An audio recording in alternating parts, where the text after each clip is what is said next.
It would be crazy of me to spend a whole month talking about iconic video games and video game characters without mentioning Mario at all. There's been so many video games over the years featuring Mario, and like I've said before, when it comes to a Mario game on a Nintendo console, usually it's the killer app, and for the most part, they can do no wrong.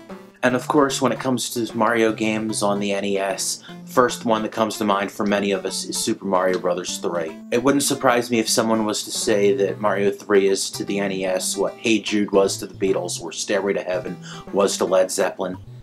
Might sound a little crazy, but it is definitely a good analogy. Now personally, I might have a bit more nostalgia for Mario 2 USA, but I do love Super Mario Bros. 3. I have the original NES version.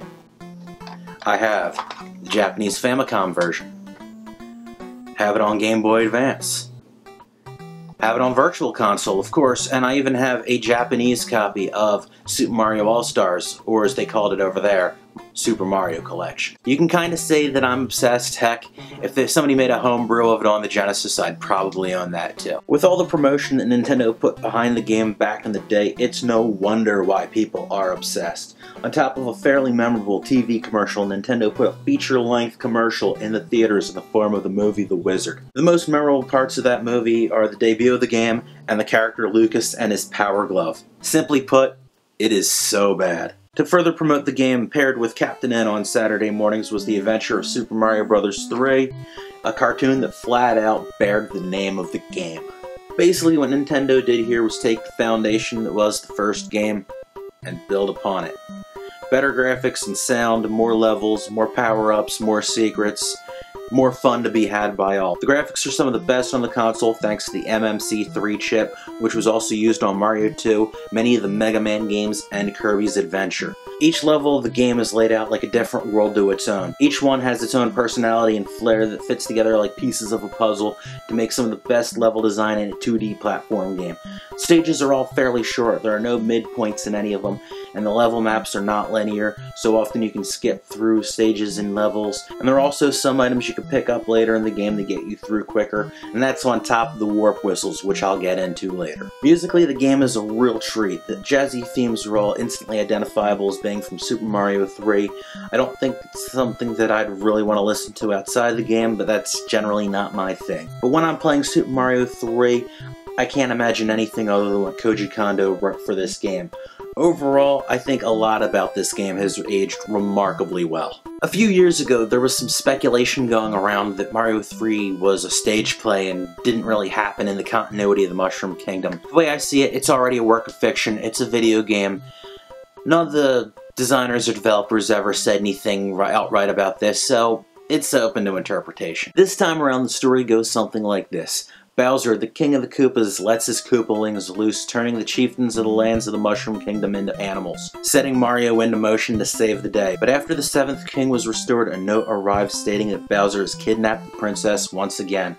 So our hero goes right into the depths of the Koopa Kingdom to rescue the princess. But this time, Koopa's prepared with a literal army at his disposal, mobilized to take our favorite plumber down. But things aren't quite so bleak, as Mario has a ton of tools at his own disposal. The already familiar Super Mushrooms, Fire Flowers, and Starmen returned. In addition to those, we have a series of suits and the Super Leaf. Super Leaf turns Mario into Raccoon Mario. He can melee enemies with his tail and fly short distances after building up a full head of steam.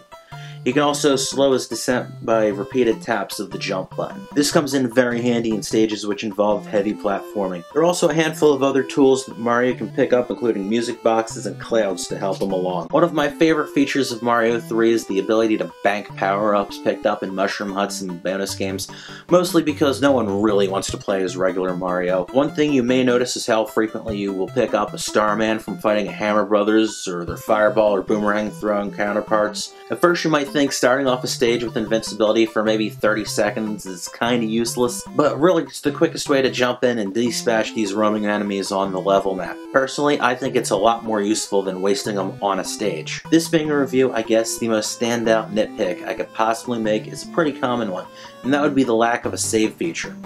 with the multitude of stages in each of the 8 levels, which I think is somewhere around 90 stages total. Getting through them all in one sitting is kind of a pain in the butt for an adult with responsibilities and other stuff to do than playing a video game all day.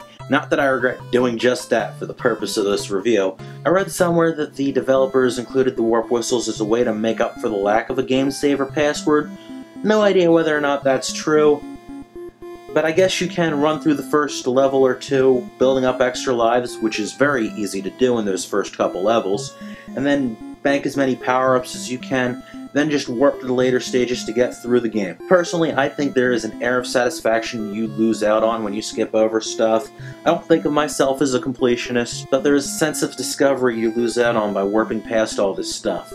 It just lessens the experience to me. Playing the All-Stars or Super Mario Advance versions of these games, you do get game saves, and you can pick up where you left off on Virtual Console or playing the game on a Retron 5. And speaking of the different versions of the games, I don't know how many of you are familiar with the difference between the US and Japanese versions of the game. The original Japanese version is actually a bit more difficult.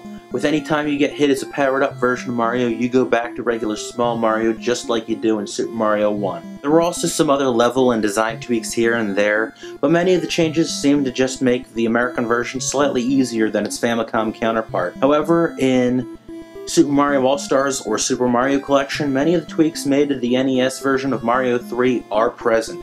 So I assume that Nintendo decided they preferred the NES version to the Famicom one. The Super Mario Advance version is graphically based on the All-Stars version, but it adds a few of its own little touches, including the ability to play as Luigi, who plays slightly different from Mario, which is a pretty cool touch. Okay, now this is me getting totally off track here, but am I the only one who thought that the boomerangs that the Boomerang Brothers throw look kinda like gym socks? Something about the stripe on the one side just made them look like socks to me. I know. I'm weird. Another thing which people might think is a little bit weird is that I actually prefer the look of the original 8-bit versions over the fancy upgraded Mario Advance or All-Stars version. Mario just looks to me like he got a really bad spray tan in these versions, and the simpler graphics of the 8-bit version just look a lot cleaner and more appealing to me. There's quite the lasting legacy to Super Mario Bros. 3. A lot of the later games feature elements that were introduced in this game. The suits make a return in Super Mario 3D Land and 3D World, and many of the later games have used a similar level map setup. Personally, I'd love for more elements from Mario 3 to make a return. I think a raccoon tail in a new Super Mario Bros. Game would be awesome. Usually I end my reviews saying whether or not I recommend a game.